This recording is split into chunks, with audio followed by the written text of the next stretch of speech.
బనకచర్ల అసలు భాగోతం ఢిల్లీలో ముఖ్యమంత్రి రేవంత్ రెడ్డి మాటలతో బయటపడిందని మాజీ మంత్రి బీఆర్ఎస్ శాసనసభ్యుడు హరీష్ రావు ఆరోపించారు. చంద్రబాబు నాయుడుతో ముందే లోపాయికారి ఒప్పందం కుదుర్చుకొని గోదావరి కృష్ణాలో 1500 టీఎంసీలు ఇస్తే చాలనే పల్లవి వినిపిస్తూ తెలంగాణకు తీరని ద్రోహం తలపెట్టేందుకు సిద్ధమయ్యారని సీఎం వ్యాఖ్యలతో అర్థమవుతుందన్నారు. కేబినెట్ సమావేశం ఏర్పాటు చంద్రబాబుతో చర్చల ప్రతిపాదన ముందే కుదుర్చుకున్న మ్యాచ్ ఫిక్సింగ్లో భాగమేనని స్పష్టమైందన్నారు.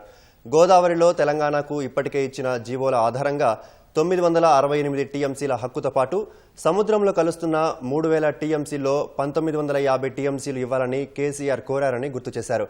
మొత్తం 2918 టీఎంసీలు కేసీఆర్ అడిగితే రేవంత్ రెడ్డి 1000 టీఎంసీలకు మన వాటా పరిమితం చేసే కుట్ర చేస్తున్నారని ఆరోపించారు. కృష్ణా జలాల్లో 763 టీఎంసీల వాటా కోసం ట్రైబ్యునల్ ముందు కేసీఆర్ పోరాడితే రేవంత్ రెడ్డి 500 టీఎంసీలతో సరిపెట్టాలనుకోవడం తెలంగాణను నిండా ముంచడమేనని ఆక్షేపించారు. ఏపెక్స్ కౌన్సిల్కు డిమాండ్ చేయకపోవడం, చంద్రబాబుతో చర్చలు చేస్తామనడం వెనుక మతలబేంటో అన్న ఆయన ఇది చంద్రబాబుకు గురు దక్షిణగా భావించాలని ఎక్స్లో పేర్కొన్నారు.